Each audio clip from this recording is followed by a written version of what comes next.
ណីយូរទៅសែនហងហេនារីសំខ្លី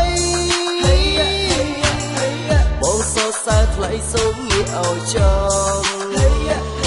ឲ្យបងសុំស្គាល់មុំសុំលេងនៅក្បែរផងហើយអ្វីក៏លួចញញឹមតែពីក្រោយខ្នងហេនារីសំខ្លីសំខ្លីអូនសែនល្អកញ្ចឹងក៏អង្សរខ្ចីកាន់ខ្លីវាលក៏សែនល្អណាស្រីបងតាគុណពីក្រោយរឿងស្រឡូនសំជាមួយនឹងជើងដៃតាំងពីកាលបងមានបំណងបងចង់បាននារីសក់ខ្លីឥឡូវនេះបានជួបបានសម្រេចនឹងក្តីស្រមៃ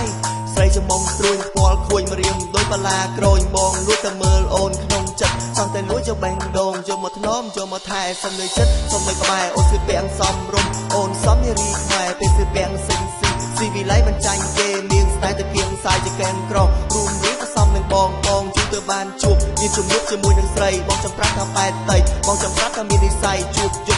ថ្ងៃបងចង់ប្រាប់ថាបងស្រឡាញ់នារីដែលមានសក់ខ្លី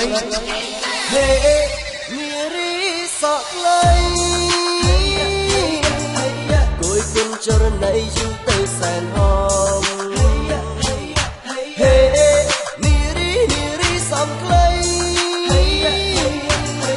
បងសរសើរថ្លៃសូមងាកឲ្យចំឲ្យបងសុំស្គាល់មុំសុំលេងនៅក្បែរផងហើយអ្វីក៏លួចញញឹមតែពីក្រោយខ្នងហេនារីសំខ្លីនារីសំខ្លីគួយបែកដីធ្វើឲ្យបងចាប់ចិត្តចាប់អារម្មណ៍ស្រីតាំងពីដើមចូលចិត្តតែអ្នកសងវែងនៅពេលដែលបងជួបអូនបងនេះគិតផ្សេងចង់វងវែងដូចមកមេឃកំពុងតែលេងភ្លើងទីបំផុតលំស្នេហ៍នារីសំយើងដំណើរទ្រូងពើងចឹងឡើងមន់ខៃអូនស្លៀកពាក់ហំហួនស្ងួនស៊ីវិល័យពេលសំដីគេនិយាយមាននិស្ស័យទៅស្គាល់បងគ្រាន់តែចង់និយាយតែមិនហ៊ានប៉ះពាល់ហេកុំខ្វល់ថាបំកិនអីបងចង់ទាំងតងអូនបងចូលចិត្តស្រីបាត់ចម្រៀងថ្មីផ្ទះជំពីស័យជាពិសេសកំណាប់លេខសំដីសងវែងសងខ្លីបងថាមិនថ្មីទេបងថាមិនថ្មីទេហេនារីសក់ខ្លី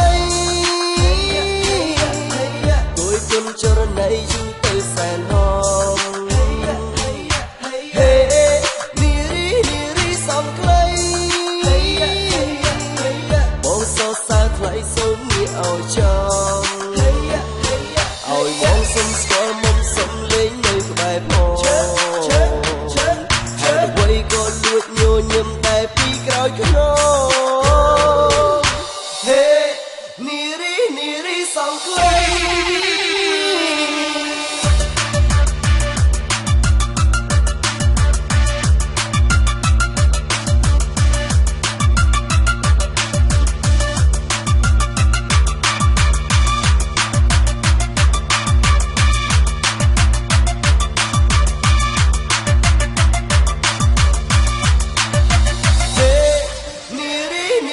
សំខ្លី